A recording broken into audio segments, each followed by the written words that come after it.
rasta dati, ito lang yan.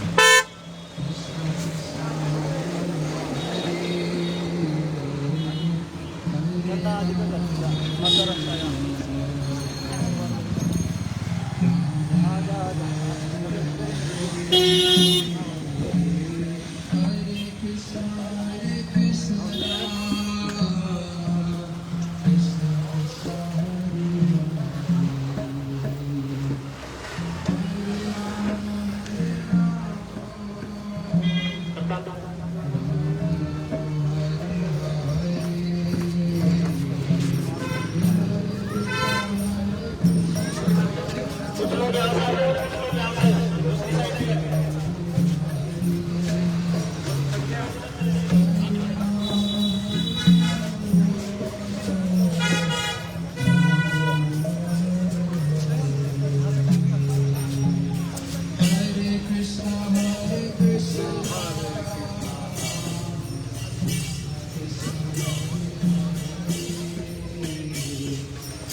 Krishna Hare Hare Hare Ram Ram Ram Hare Hare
Krishna Krishna Hare Hare Hare Ram Ram Ram Hare Hare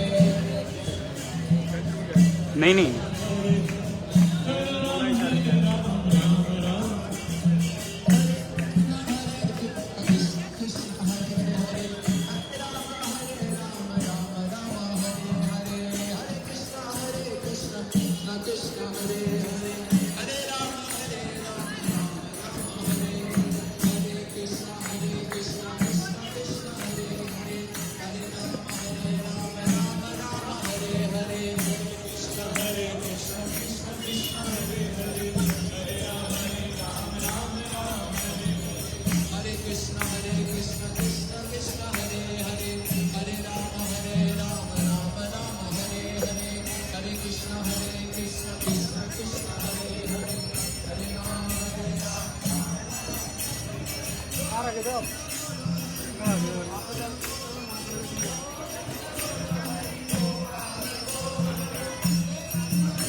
Mataram.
Live आ रहा है।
Stop.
वायु आ रही है, क्या हो गया?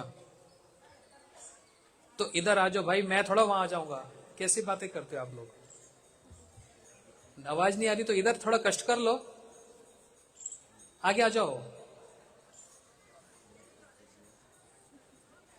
भगवान प्राप्त करना इतना आसान नहीं, और कथा भी सुनना इतना आसान नहीं, थोड़ा तो कष्ट करना पड़ेगा। अच्छा आ जाओ। ओम अज्ञानतिमिरन्धस्य ज्ञानाञ्जनशलाकया चक्षुरुन्मिलितं येन तस्मै श्रीगुरुवे नमः। गुरुवे गौरचन्द्राय राधिकाय सदालये कृष्णाय कृष्णभक्ताय तद्भक्ताय नमो नमः। अनर्पितं चरिं चिरात् कारुण्यवतीं कलौ समर्पयितुमुन्नतजरसां स्वभक्ति श्रियम्। हरिपुरसुन्दरदुति कदम्ब सन्दीपिता सदा हृदयकन्द्रेषु स्फुरतु वै सचिनन्दना। राधाचिन्तनिवेशिनं यस्य कान्तिविलोपिता श्रीकृष्णचरणं वन्दे राधालिङ्गितं विग्रहम्। श्रीकृष्ण चैतन्य प्रभु नित्यानंद श्री अद्वैत गदाधर शिवासादि गौर भक्त वृंदा। सभी हाथ उठा लो। हरे कृष्णा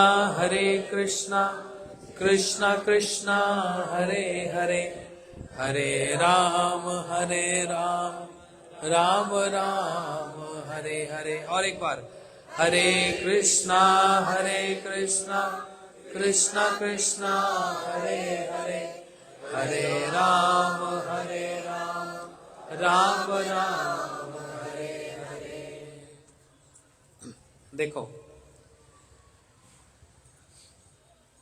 हम लोग सबसे पहले भगवत गीता का जो उद्गम स्थान वहां पर गए, इको कम करो।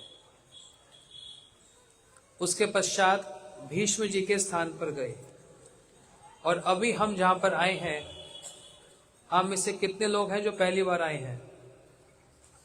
बहुत अच्छी बात है। ये है कुरुक्षेत्र का सार। ये हम गौड़िया वैष्णव के लिए बड़ा श्रेष्ठ उत्तम स्थान है। ये कोई साधारण स्थान नहीं है। अब थोड़ी देर बड़े ध्यान से कथा को सुन लो, नहीं तो बिना कथा के तीर्थ भ्रम बस मन का ही परिश्रम लगता है, मेहनत हो गई बेकार की। जब तक हमको यहाँ की महिमा नहीं पता लगेगी, तब तक वो भावना नहीं आएगी, तो बस फालतू की मेहनत हो जाएगी। हम परिश्रम मेहनत करने नहीं आए, हम लोग यहाँ की महिमा सुनने आए हैं, जिनको हमारे आचार्यों ने, हमारे गुरुजनों ने बड़े सुंदर रूप से यहाँ की महिमा का वर्णन किया। ये वही स्थान है जहां पर श्रील भक्ति सिद्धांत सरस्वती ठाकुर प्रभुपाद जी और उनके जितने अनुगत, उनके जितने शिष्य वर्ग सब इस कुरुक्षेत्र धाम में आते, इस क्षेत्र तीर्थ में आते। और विशेष करके ये स्थान जो जहां पर हम आए हैं अभी, ब्रह्म सरोवर, ये बड़ा विचित्र और बड़ा विशेष स्थान है। श्री कृष्ण लीला में 10 वर्ष 2 महीना और 14 दिन की आयु में श्री कृष्ण वृंदावन छोड़कर, ब्रज छोड़कर मथुरा गए, और मथुरा जाकर कंस का वध किया।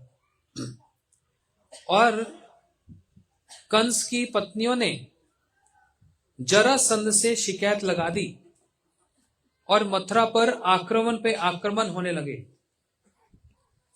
ये सब हुआ, और ये करते करते फिर कृष्ण द्वारका चले गए। रात रात में द्वारका नगरी बसा दी। जब मथुरा के ही लोग द्वारका में गए तो चारों तरफ देखने लगे, अरे महल तो बहुत सुंदर है, लेकिन कोई गेट, कोई द्वार नहीं दिख रहा। तो सब एक दूसरे से कहने लगे, द्वार का मतलब द्वार कहां है? द्वार ही नहीं मिल रहा था। इसलिए स्थान का नाम ही क्या हो गया? द्वारका। हमारी 2 माताएं द्वारका से आई हैं कुरुक्षेत्र दर्शन करने। तो द्वारका वहीं पर 16,108 रानियों से विवाह हो गया, 11 संतान हुई, बहुत सारे असुरों को मारा, बहुत कुछ हुआ। दीर्घ समय तक, बहुत समय तक द्वारका में रहे, बहुत समय तक। लेकिन ब्रज की बड़ी याद आती। जब मथुरा में थे तो उद्धव जी को भेजा, तो उद्धव भी शुद्ध बुद्ध होकर वापस लौट आए। जब द्वारका में थे तो बलराम जी को भेजा। और चैत्र विशाख, अभी रामनवमी आएगी, चैत्र मास और विशाख, ये 2 महीने बलराम जी वृंदावन में, ब्रज में आए, लेकिन कृष्ण लौट के नहीं आए। बहुत से कारण नहीं आए। बहुत से कारण क्यों नहीं आए? क्योंकि जरासंध का आक्रमण हो रहा था।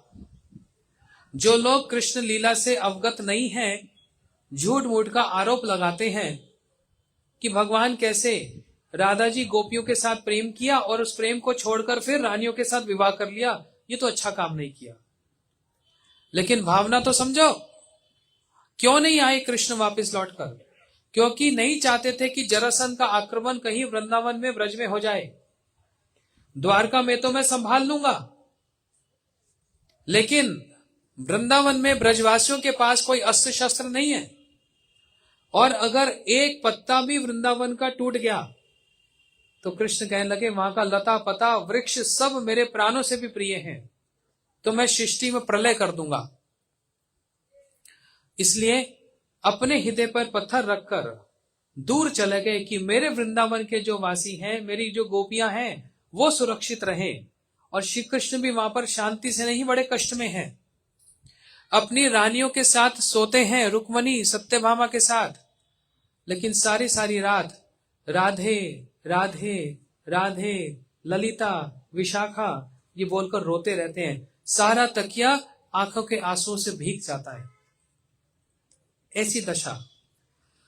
और बहुत समय द्वारका रहने पर एक दिन सूर्य ग्रहण आया, और ग्रहण के समय में यही ब्रह्म सरोवर कुरुक्षेत्र में जब सूर्य ग्रहण हो या चंद्र ग्रहण हो, इसी ब्रह्म सरोवर में स्नान करने पर बहुत बहुत लाभ होता है। बहुत सारे लोग पुण्य कमाने आते हैं, कुछ लोग भक्ति कमाने आते हैं। इसी ब्रह्म सरोवर में स्नान करने की महिमा है। ग्रहण के समय में 3 समय स्नान, ग्रहण से पहले, ग्रहण के बीच में और फिर ग्रहण के बाद, ये विधि बतलाई। अब श्री कृष्ण सोचने लगे कुरुक्षेत्र जाता हूं। देखो आप लोग तो इंडिया में रहते हो, कहां द्वारका कहां कुरुक्षेत्र है? कोई पास में? वो गुजरात में, ये इधर हरियाणा में। इतनी दूर से श्री कृष्ण स्नान करने आ रहे हैं। तो एक बात बताओ, भगवान को सरोवर में स्नान करने की आवश्यकता है ग्रहण में? ये तो ऊपर कारण है। भीतर का कारण क्या? कि हो सकता है मेरे ब्रजवासी भी स्नान करने आए, और यहीं पर एक मुलाकात हो जाएगी, एक भेंट हो जाएगी। समझ रहे बात को? इस आशा से श्री कृष्ण द्वारका से इतनी दूर यहां पर आ रहे हैं रथ पर बैठकर, और ब्रजवासियों को पता लग गया कि कृष्ण द्वारका से कुरुक्षेत्र आ रहे हैं, तो तू चल और मैं चल। नंद बाबा, यशोदा मैया, श्रीदाम, सुबल, मधुमंगल, स्तोत्र कृष्ण, अर्जुन, ये जितने वृंदावन के सखा हैं वे सब भी चले, और राधा जी और समस्त गोपियां भी आई, यही कुरुक्षेत्र में आ गई। श्री कृष्ण पहले आए, और द्वारका में देवकी वसुदेव जी सारे यहां पर पहले आए, बाद में ब्रजवासी आए। और कैसे आए वो लोग? अब यहां से वृंदावन हिसाब लगा लो कितना दूर होगा। बैलगाड़ियों पर चढ़कर आए, इसी स्थान पर जहां हम बैठे हैं। देखो 5000 साल पहले जिस स्थान पर हम बैठे हैं, अभी हमारे एक वो हैं यहाँ कुरुक्षेत्र में रहने वाले विनोद जी, अभी पता नहीं यहाँ है नहीं, वो कह रहे थे मैं एक हॉल खोल देता हूं, आराम से हॉल में बैठकर कथा कर लेना। मैंने कहा नहीं, हम इसी ब्रह्म सरोवर के तट पर सामने ब्रह्म सरोवर का दर्शन करते करते इसी स्थान पर कथा करेंगे जहां पर ये मिलन हुआ है। कितना विशेष स्थान है, समझ रहे हो? ये भाग्य उदय हुआ है, हम लोग इस स्थान पर बैठे जहां पर ये घटना हुई है। दूर से श्री कृष्ण ने नंद बाबा की एक बैलगाड़ी को देखा, यशोदा मैया को देखा, सखाओं को देखा, आंखों से आंसू निकल आए। और जैसे ही यहां पर पहुंचे, कृष्ण तो इतने बड़े हो चुके हैं, अब तो छोटे से बालक नहीं रहे, विवाह हो गए, संतान हो गई। बाबा बाबा करते हुए दौड़े दौड़े गए और यशोदा मैया के सामने जाकर जो लिपट गए। श्री कृष्ण की आयु ही उस समय 70-75 वर्ष की होगी, तो सोचो मैया की आयु कितनी बड़ी होगी। और इतनी वृद्ध आयु में भी मैया के स्तनों से दूध निकल आया, आंखों से आंखों की अश्रु की धारा और स्तनों से दूध की धारा, इतना वात्सल्य उमड़ आया अपने गोपाल को देखकर इतने समय के बाद। और मैया तो ऐसे जो लिपटी छोड़ नहीं रही। प्रेम बड़ा होता है कि मर्यादा बड़ी होती है, यहां पर इसका अर्थ प्रदर्शन हो गया। मर्यादा तो कहती है कि माता को देखकर पहले चरण छूने चाहिए, लेकिन प्रेम इतना ऊंचा होता है कि वहां मर्यादा छोटी बढ़ जाती है। वहां चरण छूने की अवकाश नहीं, समय नहीं है, बस गले लगने की इच्छा हो रही है। और मैया जो फूट फूट कर रोई, कृष्ण भी जो रोए, मैया छोड़ना ही नहीं चाहती। और नंद बाबा साथ में खड़े प्रतीक्षा कर रहे हैं कि यशोदा छोड़े तो लाला को मैं भी गले लगाऊं।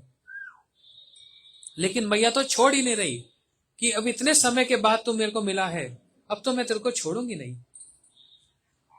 पास में नंद बाबा ने बड़ी मुश्किल से सांत्वना दी और नंद बाबा जो कन्हैया को गले से लगे, जो फूट फूट कर रोए। आज यहां पर दही दूध घी का अभिषेक नहीं, आंखों के आंसुओं का अभिषेक हो रहा है। पूरा कन्हैया का अभिषेक कर दिया आंखों के आंसुओं से, ये प्रेम के अश्रु हैं। और उधर श्री कृष्ण की आंखों से भी जो झरझर अश्रु निकल रहे हैं। और इतने में जो सखा खड़े हैं कि कन्हैया हमको भी गले लगे। सारे सखा गले लग रहे हैं एक एक करके। गोपियां तो पास में आ नहीं सकती, वहां मर्यादा है, थोड़ा लज्जा है। गोपियां दूर ही खड़ी, आंखों के पुतलियों से जैसे कृष्ण को आंखों में ही बसाकर उनको गले से लगा लिया, ऐसी भावना। इतने प्रेम से देख रही हैं गोपियां। लेकिन कृष्ण गोपियों के साथ ऐसे नहीं मिल सकते सबके सामने, तो एक इशारा, एक इंगित प्रदान कर दिया, मैं रात्रि बेला में फिर मिलूंगा, संध्या के समय में मिलूंगा। इतने में देवकी जी आ गई और देवकी आकर क्या कहने लगी, ये हमारे गुरुजी कथा सुनाते थे। देवकी आकर अपना मांपन दिखाने लगी। मांपन समझते हैं, होता है ना, तू बड़प्पन दिखा रहा है, तू बड़ा अपना रईसपन दिखा रहा है, ऐसे होता है मातापन दिखाना। देवकी कहने लगी, यशोदा तुमने कितना अच्छा किया, तुमने ये मेरे बालकों को लालन पालन करके बड़ा कर दिया, मैं तो तेरी ऋणी हो गई। अब यशोदा मैया को ये बात सुनने में अगर आ गई तो उनको कैसा लगेगा, क्योंकि यशोदा मैया तो पता ही कन्हैया मेरा बालक है। और देवकी मैया, देवकी क्या कर रही है, अपना मांपन दिखला रही है, शो ऑफ कर रही है। कुंती जी बीच में आ गई, अरे जोर से बोली, देवकी अरे इतना काम है, यहीं पर खड़े बातें करोगी, चलो मेरे साथ चलो। देवकी जी को लेकर चली गई। कुंती जी ने स्थिति को संभाल लिया कि यशोदा मैया को कितना लगेगी ये बात सुनकर कि देवकी ने क्या कह दिया है। और ऐसे करते करते ये सब की जो वार्तालाप हुई, अब हम आते हैं मुख्य प्रसंग पर। संध्या के समय में जब श्री कृष्ण गोपियों से यहीं पर मिले तो कृष्ण एक बात कहने लगे, मई भक्तिर ही भूतानाम अमृत्या कल्पते। हे गोपियों, रोने की जरूरत क्या है, मेरी भक्ति से ही मेरी प्राप्ति हो जाती है। मैं तो तुम सबके हृदय में विराजमान हूं और तुमने मेरे प्रति जो भावना, जो प्रेम, जो भक्ति रखी है, उससे तो हमारा तुम्हारा मिलन है ही, फिर रोने की क्या आवश्यकता है। ये देखकर राधा जी, गोपियां बड़े रुष्ट हो गई। अब मैं आपको चैतन्य चेतामृत से कुछ एक दो बातें सुनाऊंगा। इतनी सुंदर बातें हैं, ध्यान से सुनना। खाना पीना तो रोज होता ही है, आज ये आत्मा की खुराक लेके जाना। ये प्रसंग यहीं पर हुआ है। हैरान हो गई राधा जी, ये क्या बोल रहे हैं, आपको विचार भी नहीं कहां पर क्या बोलना चाहिए, जहां देखो उपदेश देने लग जाते हो। रुष्ट हो रही हैं, रोष प्रकट कर रही हैं, क्रोधित हो रही हैं, और क्या कह रही हैं, चित्त काढ़ी तोमा हैते विषय चाय लगाए, यत्नकारी नहीं काढ़ी वारे, तारे ध्यान शिक्षा कर लोकिया हसमर, स्थान स्थान ना करो विचारे। गोपियां कह रही हैं, हे कृष्ण, तुम जब मथुरा में थे तब उद्धव के माध्यम से उद्धव को भेजा हमको ज्ञान योग की शिक्षा देने के लिए है? तो अब इस कुरुक्षेत्र में जो हमारा मिलन हुआ, यहां पर भी तुम ज्ञान की शिक्षा देने लगे, और कुछ आता है तुम लोगों को बोलना, जहां देखो उपदेश देने लग जाते हो। पहले उद्धव को भेज दिया, वो उपदेश देने लग गया था, अब आप इतने समय के बाद मिले हो, आप भी यहां पर उपदेश देने लग गए। ये उपदेश रखो अपने पास, और जो आपने कहा ना कि मैं सबके हृदय में वास करता हूं, तो हृदय में मेरा दर्शन कर लो। तो गोपियां क्या कह रही हैं, नाही गोपी योगेश्वर, पद कमल तोमार चित्ते पाइबे संतोष, तोमार वाक्य परिपाटी तार मध्य कुटी नाटी, शूनी गोपी आर बड़ो रोष। कितनी सुंदर बात कह रहे हैं, समझ आया क्या कह रही हैं, नाही गोपी योगेश्वर, पद कमल तोमार चित्ते पाइबे संतोष। हम योगियां नहीं हैं, हम गोपियां हैं। योगी तो आपका ध्यान करके ही संतोष संतुष्टि की प्राप्ति कर लेते हैं, हम योगी नहीं, हम गोपियां हैं। हे श्याम सुंदर, अब ये जो गोपियां यहां पर बातें कर रही हैं, इसमें देखो मिक्स्ड इमोशंस हैं। कहां पर तो कहीं पर तो रुष्ट हो रही हैं, कहीं पर फिर दीनता आ जाती है, नहीं नहीं, कहीं प्यारे इतने समय के बाद मिले, श्याम सुंदर मिले हैं, कहीं बुरा ना मान जाए, ये हमने क्या कह दिया, फिर 1 मिनट में फिर क्रोधित हो जाती है, फिर दूसरे वाक्य, तो क्या कहते हैं, मिक्स्ड इमोशन, मिक्स्ड भावना चल रही है यहां पर। तो अभी तो रुष्ट होकर कहने लगी, हम तो चाहती हैं हमारा ध्यान आप पे लगे ही ना, चित्त काढ़ी तोमा आए थे विषय चाय लगाए थे, यत्नकारी नहीं अस्वाद भाई। हम तो चाहती हैं हमारा चित्त हमारा मन आप पे लगे ही ना, क्यों, आप इतना धोखा देते हो। आपने वचन दिया था मैं परसों लौट आऊंगा, परसों बरसों में बीत गई, लेकिन आप आए नहीं।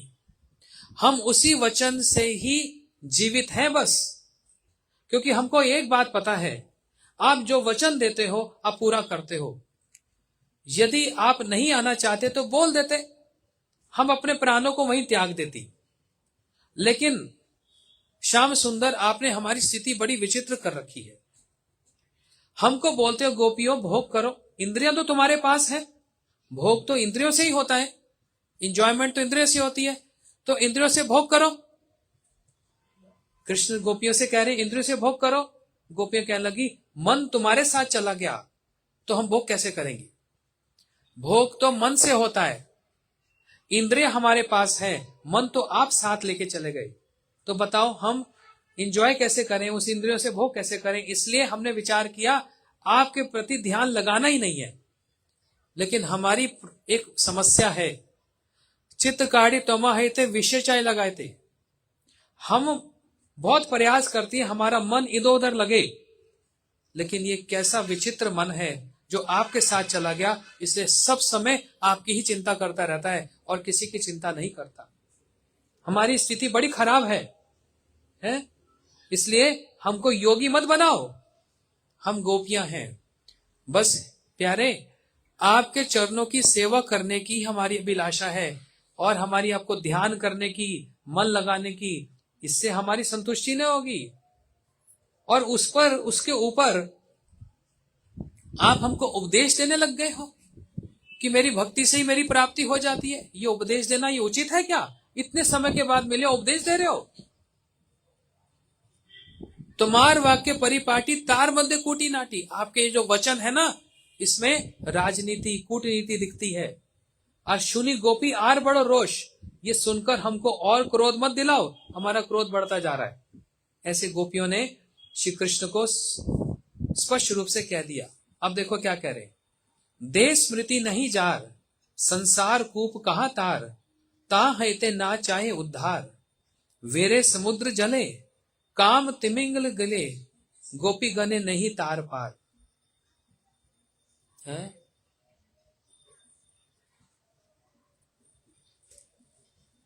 कह रही है गोपियों की स्वाभाविक रूप में ही जब देह की स्मृति नहीं है, हमारी तो देह की स्मृति नहीं है, मतलब हमको ये भी नहीं पता हमारा शरीर जिंदा है कि है ही नहीं, जीवित है कि नहीं है?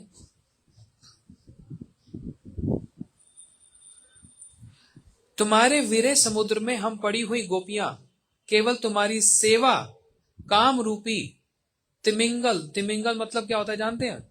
एक बहुत बड़ी मछली होती है जो वेल को भी खा जाती है, समुद्र में होती है। हमारी अंदर जो लालसा इच्छा वो क्या है? आपकी सेवा करने की, ध्यान व्यान करने की हमारी कोई रुचि नहीं है, कोई वो नहीं है। आपकी सेवा का सौभाग्य मिले, बस वही है, वही हमारे बहुत बड़ी विशेष मछली, वो सेवा की इच्छा ही हमारा हमको निगल रही है। इसलिए प्यारे हमको सेवा चाहिए और कुछ नहीं चाहिए। मैं जल्दी जल्दी बोल रहा हूं क्योंकि लंबा है प्रसंग। वृंदावन गोवर्धन यमुना पुलिन वन से कुंजे रासादिक लीला से ब्रजे जनगण माता पिता बंधुगण बड़ा चित्र के मन पासरीला। क्या कह रही गोपियां? आश्चर्य की बात तो यह है कि तुम अपने उन ब्रजजनों को, कृष्ण को कह रही गोपियां, समझ आ रहा है प्रसंग? आप अपने माता पिताओं को, बंधु को कैसे भूल गए? बड़ी विचित्र बात है ये तो। जिनके साथ आप सब समय रहे, इतना प्रेम था, बस समाप्त हो गया, भूल ही गए, आए ही नहीं वापस। तो इतने समय के बाद जो मिलता है तो कैसे होता है? रुष्ट तो होता है, रोष तो दिखाता है। गोपियां यहां पर प्रेम के रोष और रुष्ट दिखला रही हैं। आप माता पिताओं को, बंधु को कैसे भूल सकते हो? है? तुम विशुद्ध पुरुष मृदु, अब यहां पर गुणों को बतला रही है, देखो साथ साथ। कहा तो अभी रुष्ट भी हो रही है, लेकिन उस रुष्ट में कृष्ण के गुणों को प्रदर्शित कर रही है। आप कैसे हो? विशुद्ध पुरुष। आप शुद्ध भी नहीं, शुद्ध से भी ऊपर विशुद्ध पुरुष हो, बड़े मृदु हो, मतलब हंसी मजाक करने वाले हो, और सारे सद्गुणों से सुशील हो, स्निग्ध हो, बड़े करुणाशील हो। इसलिए तुम्हारे ऐसे व्यवहार से दोष आभास भी नहीं है, फिर भी तुम ब्रजजनों को स्मरण नहीं करते हो। बस यही हमारा दुर्दैव है, यही हमारा दुर्भाग्य है। इतने अच्छे गुण वाले आप हो, कोई कमी नहीं है, करुणा सिंधु हो, सुशील हो, स्निग्ध हो, मृदु हो, लेकिन माता पिता को भूल गए, अपने बंधु को भूल गए। बड़े आश्चर्य की बात है।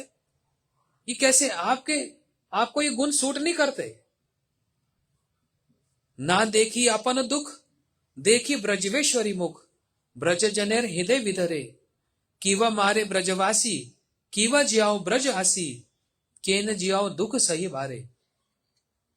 गोपियां कह रही है हम अपने दुख की चिंता नहीं करती, हमें तो भूल जाओ, हम तो आपको कुछ कह भी नहीं सकती। लेकिन देखी ब्रजेश्वरी मुख, जब हम यशोदा मैया का मुख देखती हैं और सारे ब्रजवासी का हृदय जब टूट जाता है, ये हमसे सहन नहीं होता। तो एक बात बताओ, देखो कितनी अच्छी बात बोल रहे हैं, कीवा मार ब्रजवासी, कीवा जियाओ ब्रजासी, केन जियाओ दुख सही बारे। या तो बोल दो नहीं आऊंगा तो हम सब मर जाते हैं, बात खत्म हो जाती है, कोई रोना धोना बचा ही नहीं। फिर बोल दो नहीं आऊंगा, सीधी सीधी बात बोल दो, हम मर जाते हैं। या बोल दो आऊंगा तो फिर आ जाओ, फिर हमको जीवित कर दो, हम जो अब मरे हुए से लग रहे हैं, हमको आप जीवित कर दो। और वो कैसे होगा? आप जब ब्रज में आएंगे तभी हम जीवित होंगे, नहीं तो हम तो बस जीवित होते हुए भी मरे हुए से ही पड़े हुए हैं। तो बताओ, केनो जियाओ दुख सही बारे, ये दुख हम कैसे सहन करें? आप स्वयं बताओ। और ऊपर से देखो, तुम्हारी अन्य वेश, अन्य संगु अन्य देश, ब्रज जने कबू नहीं भाई। अब भगवान के, श्री कृष्ण के जो वस्त्र हैं, उनका जो वेश है, उनको देखकर कटाक्ष कर रही है। तुम्हार जे अन्य वेश, ये क्या रूप धारण कर लिया? वो मोर मुकुट कहां गया? हाथ में वो वंशी मुरली वो कहां गई? अब तो हाथ में चक्र उठा लिया, अब तो सबका वध करने लग गए। ये क्या रूप बना लिया? तुम्हारी अन्य वेश अन्य संग अन्य देश ब्रज जने कबू नहीं भाई। ये हम ब्रजवासियों के लिए बिल्कुल सूट नहीं करता। हम तो वही पीताम्बरधारी, मोर मुकुटधारी, हाथ में वंशीधारी, चरणों में नुपुरधारी, हम तो वही रूप देखना चाहते हैं। ये रूप हमको बिल्कुल शोभा नहीं देता। ये क्या अब रूप बना लिया आपने? ब्रज भूमि छाड़ी ते नारे, तुम्हार ना देखी ले मरे, ब्रज ने की है कि कई हाईवे उपाय। वो तो हमको एक तरीका बता दो बस। वृंदावन की भूमि को हम छोड़ नहीं सकते। यदि कृष्ण कहें गोपियों इतनी यदि तड़प रही हो तो मेरे साथ आ जाओ द्वारका, क्या दिक्कत है? एक साथ रहेंगे, मैं तो मना नहीं किया, ओपन इनविटेशन है। गोपियां कह रही इतना शांत समझते हो? ब्रज भूमि छाड़ी ते नारे, तोमा ना देखी ले मरे। हमारी ये स्थिति हो रही है, ये ब्रज भूमि हम नहीं छोड़ सकते। क्यों नहीं छोड़ सकते?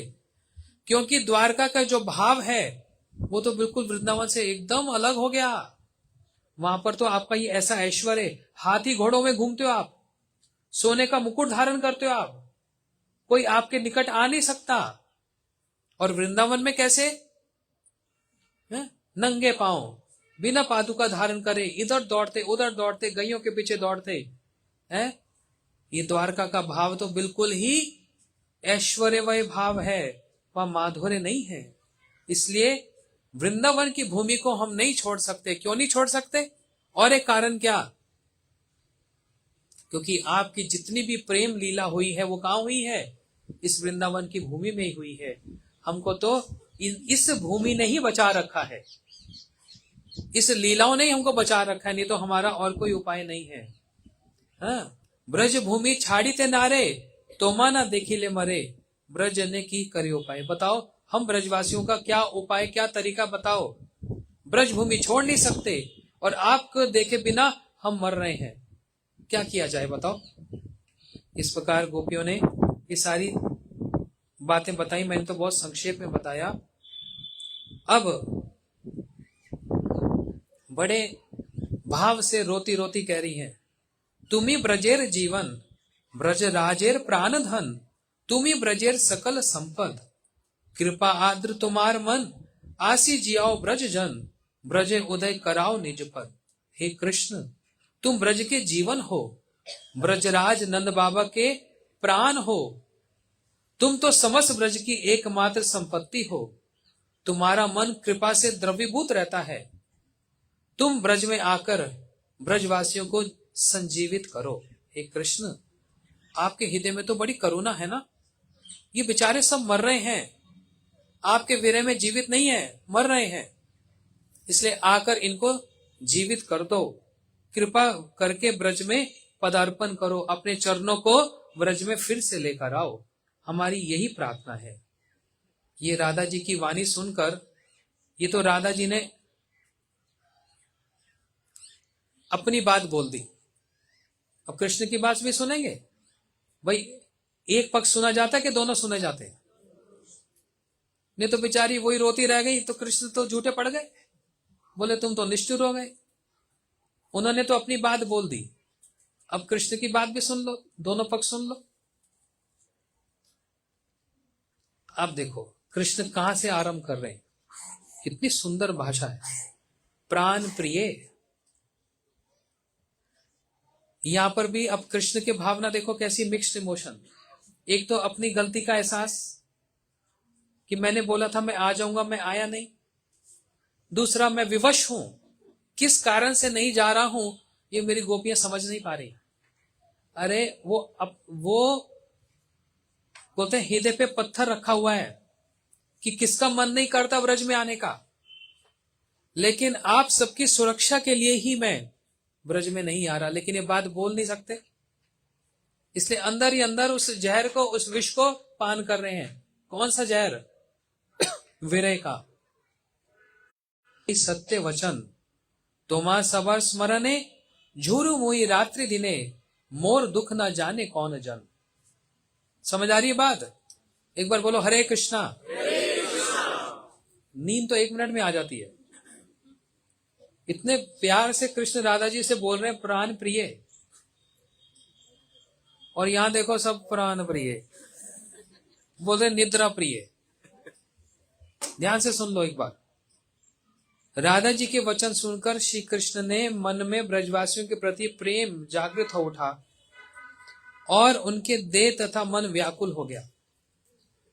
अपने प्रति ब्रजवासियों के प्रेम के विषय में सुनकर वे स्वयं को ऋणी मानने लगे।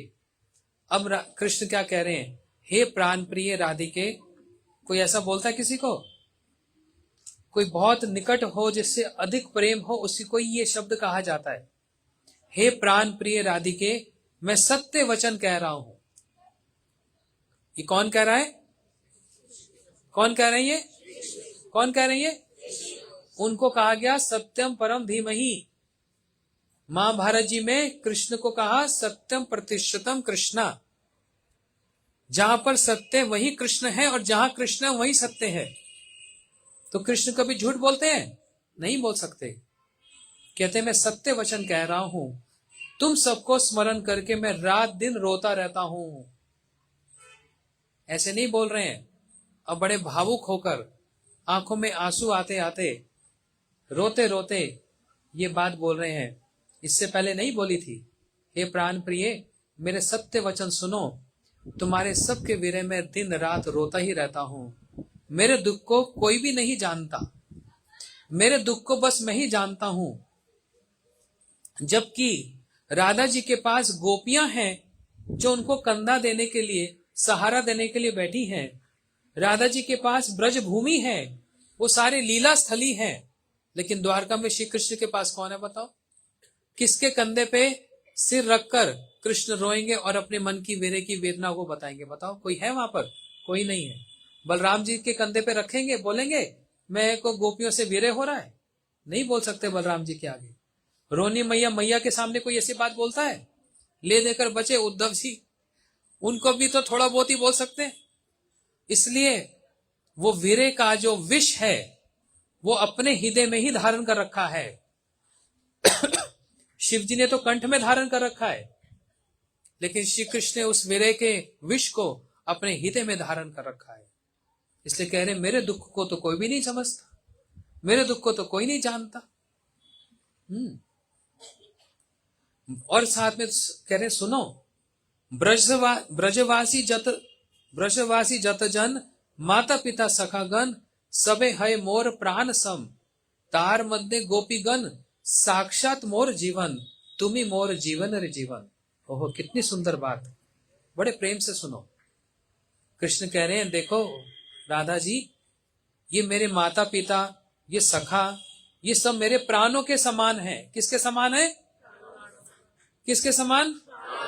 अब देखो ये जो कह रहे हैं इसको ध्यान से सुनना। ये माता पिता और सखा, यहाँ की वात्सल्य और सख्य भाव की जो बात को क्या कहा? मेरे प्राणों के समान है। उनमें भी ये जो गोपियां हैं ये तो मेरे जीवन स्वरूप है। समझ आई बात? गोपियों को क्या कहा? और सखाओं को, माता पिता को, ये मेरे प्राणों के जैसे हैं। और इनमें जो गोपियां वो कैसी हैं? मेरे साक्षात जीवन स्वरूप हैं। और राधा जी तुम कैसी हो? तुम तो मेरे जीवन के भी जीवन हो। गोपियां जीवन स्वरूप हैं और आप कैसी हो? मेरे जीवन की भी जीवन हो। इससे बढ़कर तो और कुछ नहीं हो सकता। तुम सबके प्रेम रस ने मुझे वश में कर रखा है, मैं तो केवल तुम्हारे अधीन हूं। आज श्री कृष्ण फिर से ये बात को कह दिए। एक बार तो रासलीला में कह दिया था, क्या ना पारे हम निर्वध्य समझम, मैं आपके प्रेम का पार नहीं पा सकता, मैं आपके अधीन हूं। आज फिर द्वारका में ये बात फिर दोहरा दी, ये कुरुक्षेत्र में दोहरा दी, मैं आपके प्रेम के अधीन हूं। मेरा दुर्भाग्य ही, कृष्ण भगवान का दुर्भाग्य होता है कभी?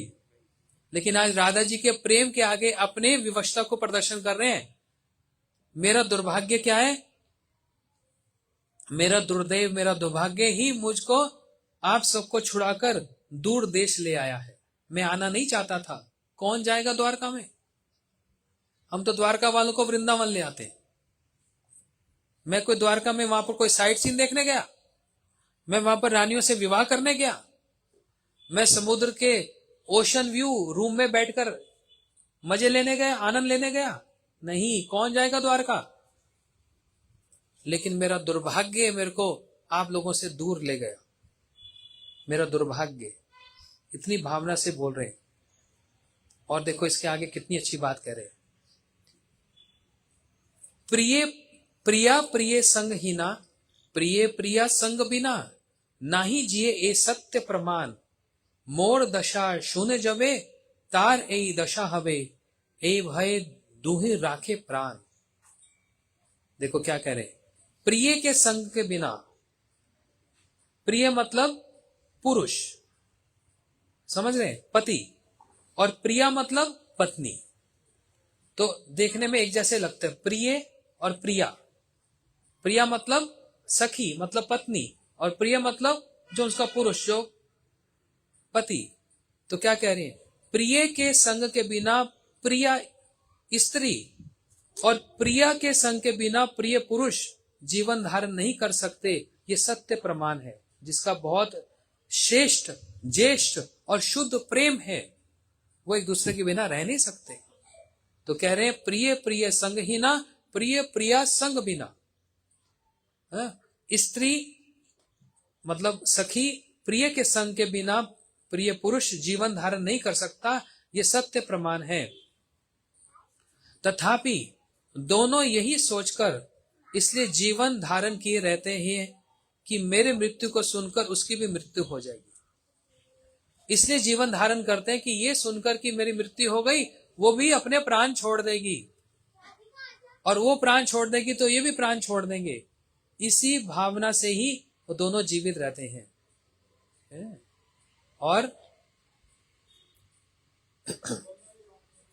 वही सती प्रेमवती है, प्रेमवान है, वही पति प्रेमवान है जो वियोग में भी प्रिय का हित चाहते हैं। वियोग मतलब बिछुड़ गए, अलग हो गए, लेकिन अलग होने पर एक दूसरे को गाली देते हैं। उस समय सारी कमियां निकल आती हैं। ये ऐसा था, ये ऐसी थी, क्योंकि अब वीरे हो गए, मतलब अलग हो गए। लेकिन कहते हैं वास्तव प्रेम क्या है, जहां पर वियोग होने पर भी, अलग होने पर भी एक दूसरे का हित ही चाहते हैं कि तू सुखी रहे, तेरे को कभी कोई दुख ना आए, कभी तुमको कोई संकट ना आए, तुम जहां पर हो सुखी रहो, वहां पर भी हित की लालसा करते हैं। यह है प्रेम का प्रदर्शन। अपने दुख का विचार न करके केवल प्रियजन के सुख की ही कामना करते हैं। दोनों अलग अलग हैं, लेकिन कामना क्या करते हैं, एक दूसरे के सुख की कामना करते हैं। वहां पर राधा जी श्री कृष्ण के सुख की कामना कर रही हैं, और कृष्ण वहां पर राधा जी के सुख की कामना कर रहे हैं। यह है शुद्ध निर्मल प्रेम। बोलते यदि ऐसी भावना होती है तो दोनों प्रेमियों का शीघ्र ही मिलन हो जाता है। यदि दोनों एक दूसरे की हित की कामना करते हैं और सुख ही सोचते हैं तो शीघ्र ही उनका मिलन होता है, उसमें कोई संशय नहीं है। ये बात स्वयं भगवान कह रहे हैं। और देखो क्या कहते हैं, राखी ते तुम्हारे जीवन सेवी अमी नारायण, तार शक्ते आसे नीति नीति, तोमा शने कीरा करी, पुना जाओ यदुपुरी, ताहा तुम्ही मानो मोर स्फूर्ति। कृष्ण कह रहे हैं राधा जी आप मेरी प्रिया हो, आपको कभी कुछ कष्ट ना आए, इसलिए मैं नारायण की सेवा करता हूं। कौन किसकी सेवा कर रहे हैं सोचो भाई। कृष्ण कह रहे हैं मैं नारायण की सेवा करता हूं। ऐसा होता है कभी भगवान नारायण की सेवा करेंगे? अरे सारे अवतार मिलकर श्री कृष्ण की सेवा करते हैं। एकला ईश्वर कृष्ण हर्ष भृत्य। लेकिन यहां पर कृष्ण कह रहे हैं आप सुखी रहें, इसलिए मैं नारायण की सेवा करता हूं, और मैं बीच बीच में आकर आप लोगों से मिलता हूं। द्वारका से वृंदावन में आकर आप लोगों से मिलता हूं। मैं तो मिलता हूं और आप लोग क्या सोचती हो, ये तो बस हमने स्वप्न देखा, ये स्फूर्ति है, ये स्वप्न है, आप लोग ऐसा सोचते हो, लेकिन मैं तो सच में आकर मिलता हूं और आप लोगों से मिलकर वापस मैं यदुपुरी मतलब द्वारका पहुंच जाता हूं। मोर भाग्य मो विषय तुम्हार जे प्रेम है, से प्रेम परम प्रबल, लुकाया आमा आने संग कराए तमाशाने प्रकटे आनी सतवर। कहते हैं नारायण की कृपा से, मेरे सौभाग्य से मेरे प्रति तुम्हारा जो प्रेम है वे प्रेम बड़ा प्रबल है। वही मुझे गुप्त रूप से ब्रज में लाकर तुम्हारे साथ संग करा देता है। ये जो मेरा आपके प्रति प्रेम है ना, यही प्रेम मेरे को खींचा हुआ ले आता है और आपके साथ संग करा देता है। मुझे विश्वास है कि शीघ्र ही वह साक्षात रूप में ही मुझे वहीं ले आएगा। मैं क्या करूं? आज कृष्ण अपने मन की बात को पूरा खोल कर रख दिए। अब मैं द्वारका में क्यों बैठा हूं, अब सुन लो।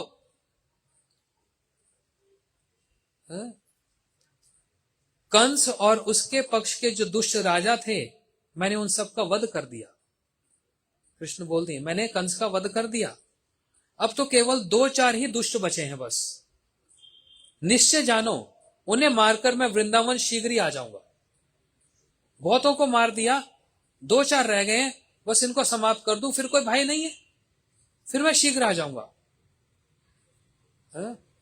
उन शत्रुओं से तुम ब्रजवासियों की रक्षा के लिए ही मैं अपने राज्य में रहता हूं, परंतु मैं उस राज्य के प्रति उदासीन हूं। ये नहीं सोचना मैं सोने के सिंहासन पर बैठा हूं तो बड़े आनंद में हूं। मैं उदासीन हूं, मेरे को कोई मतलब नहीं है इससे। इसलिए कृष्ण द्वारका के राजा बने नहीं, उन्होंने उग्रसेन महाराज को राजा बना दिया। वो तो ये राजा बन गए तो वापस तो जाना मुश्किल हो जाएगा। तो उग्रसेन बेचारे बूढ़े से वृद्ध से बोलते कृष्ण मैं तो शत्रुओं से युद्ध कर ही नहीं सकता, तुम ही राजा बनो। कृष्ण कहने लगे मैं इस चक्कर में नहीं फंसने वाला, राजा आप बनो, बस आप बैठे रहो, बाकी मैं सब संभाल लूंगा, राजा हमको नहीं बनना। तो बोल रहे ये द्वारका के राजा बनने में मेरे को कोई सुख नहीं है, आप सबकी रक्षा करने के लिए ही मैं द्वारका में बैठा हूं।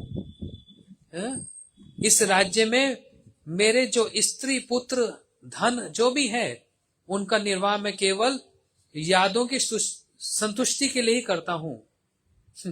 ये ऊपर ऊपर का है, यादों की संतुष्टि हो जाए, है ना। जैसे कोई बोल दे महाराज मेरी गाड़ी में बैठ जाओ, तो आपकी संतुष्टि के लिए बैठ गया, लेकिन मेरा मन आपकी गाड़ी में बैठने का नहीं है। मेरा मन कहाँ है, जल्दी से ब्रह्म सरोवर पहुंच जाऊं, सारे लोग वहां पर आ जाएं और इकट्ठे होकर हम कथा कीर्तन करें। समझ रहे हो? संतुष्ट करने के लिए गाड़ी में बैठ गया। तो कृष्ण कह रहे हैं कि मैं द्वारका में यादों की संतुष्टि के लिए ही ये पत्नी पुत्र धन इत्यादि के लिए बैठा हूं, मेरा मन यहां नहीं है। तुम्हारा जो प्रेम रूपी गुण है वही मुझे सदा वृंदावन में आकर्षित करता रहता है और मुझे 10-20 दिनों में ब्रज ले आएगा। कृष्ण कह रहे हैं बस मैं आ जाऊंगा अब जल्दी, बहुत ज्यादा चिंता करने की बात नहीं। और मन क्या करता है, ब्रज चलो। तब उन्होंने एक श्लोक कहा जिसे सुनकर राधा जी को विश्वास हो गया कि अब समस्त बाधाएं दूर हो गई और उन्हें कृष्ण प्राप्ति अवश्य होगी। एक श्लोक सुन दिया, मई भक्ति ही भूता नाम अमृत्या कल्पते। मेरे प्रति भक्ति ही जीवों के लिए अमृत है। हे गोपियों, मेरे प्रति तुम्हारा जो स्नेह है वही एकमात्र तुम लोगों को मुझको प्राप्त कराएगा। आगे बहुत सारी बात है, लेकिन ये यहाँ पर कहना बहुत जरूरी था, क्योंकि यही वार्तालाप यहाँ पर राधा जी अपने मन के उद्गार को निकाल रही हैं और कृष्ण भी अपने मन की वेदना को आज प्रकट कर दिए। ये नहीं सोचना।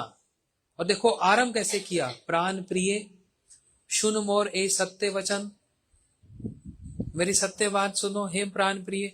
और राधा जी को क्या कहा, माता पिता सखा क्या है, प्राण के समान, और गोपियां क्या है, और राधा जी आप कौन है, मेरी जीवन की भी जीवन हो, मतलब आपके बिना तो मैं रह ही नहीं सकता। अब सोच लो मैं यहां पर हूं तो किस लिए हूं। आज अपने मन की बात को खोल दी। राधा जी ने कहा जो हुआ सो हुआ, अब हम आपको यहीं से वृंदावन ले जाएंगे। तो कैसे ले गई, चारी गोपी मनोरथ क्या है, साक्षात मनमत मनमत। गोपियों ने राधा जी ने गोपियों ने कृष्ण को अपने हृदय के रथ पर बिठा दिया। रथ समझते हैं, रथ घोड़े होते हैं, लगाम होती है। यहीं से, इसी स्थान से ही राधा जी ने गोपियों को, श्री कृष्ण को अपने हृदय के रथ पर बिठाया और यहीं से सीधा वृंदावन ले गई अपने साथ ही। समझ रहे हो? जो रथ यात्रा होती है जगन्नाथपुरी में, उसका जो प्रसंग, उसका जो उद्गम स्थान, जो मूल स्थान, वो यहीं से आरंभ हुआ। यहीं से ही, कुरुक्षेत्र से ही गोपियां रथ पर बिठाकर, कौन से रथ पर?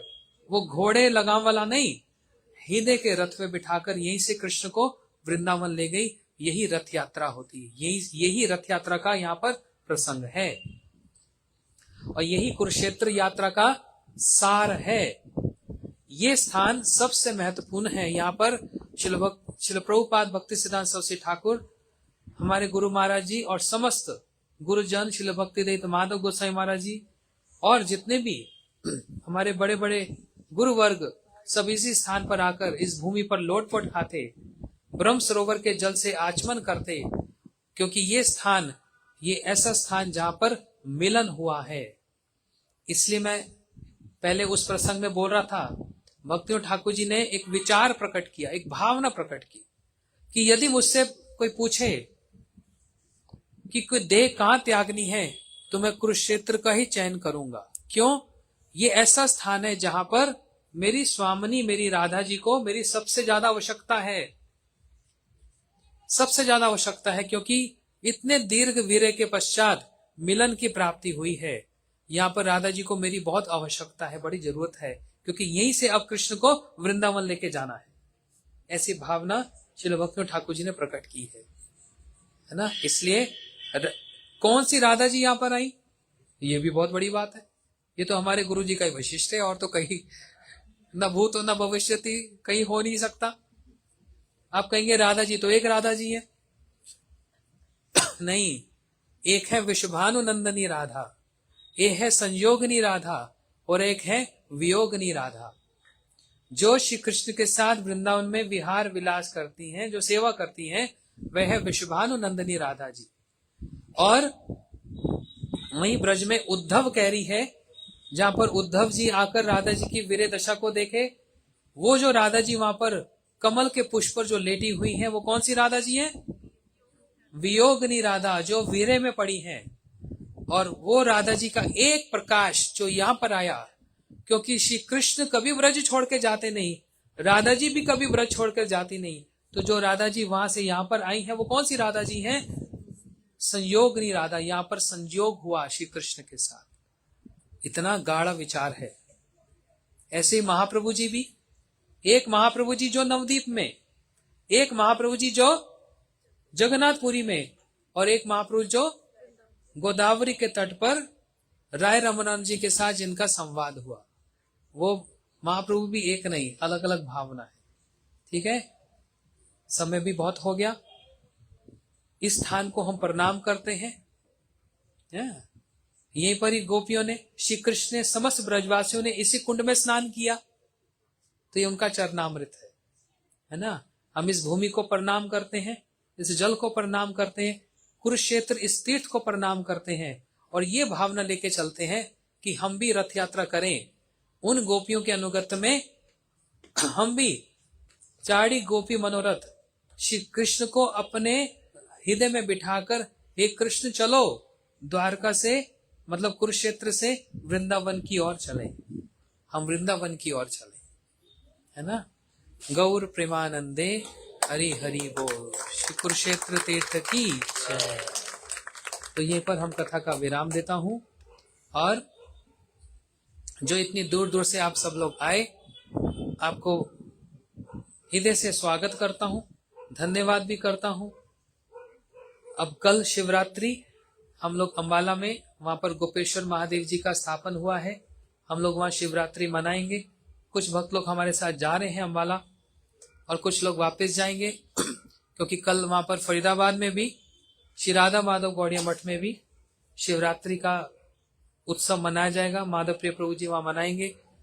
उसके बाद अंबाला में हमारा 6-7 दिन का कार्यक्रम है, भागवत की कथा, और फिर नवदीप में 7 दिन के लिए नवदीप जाएंगे। वहीं से फिर जगन्नाथपुरी, जो अभी भी जाना चाहते हैं तो आ जाओ, 4, 5, 6 मार्च जगन्नाथपुरी का दर्शन होगा, परिक्रमा होगी और उसके बाद विशेष एक बहुत विशेष भागवत कथा। कहां पर? अरे मैं तो भूल ही गया था। कहां पर? जैसे ब्रह्म सरोवर देख रहे हो ना, तट पर बैठे हैं, इससे भी निकट गंगा जी ऐसे बह रही है। वो एक स्थली जहां पर भागवत कथा होगी। पिछले वर्ष भी हुई थी, बहुत सारे भक्त लोग आए थे। आप सब लोग को खुला खुला निमंत्रण है। हमारे वासुदेव प्रभु से बात कर लेना। रहने की व्यवस्था, खाने की व्यवस्था सब हो जाएगी। वहां तो प्रसाद बिल्कुल फ्री है, तीनों टाइम का भंडारा, लंगर लगाए, बढ़िया से बढ़िया प्रसाद। प्रसाद का कोई शुल्क नहीं है, फ्री में है। हाँ, रूम का थोड़ा बहुत जो है वो बता देंगे ये लोग। तो 8 मार्च से 14 मार्च हरिद्वार में गोविंद घाट गंगा जी के तट पर ये भागवत की कथा होगी। आप सबको सहर्ष सप्रेम निमंत्रण है। हरे कृष्णा, गौर प्रेमानंदे, हरि हरि बोल।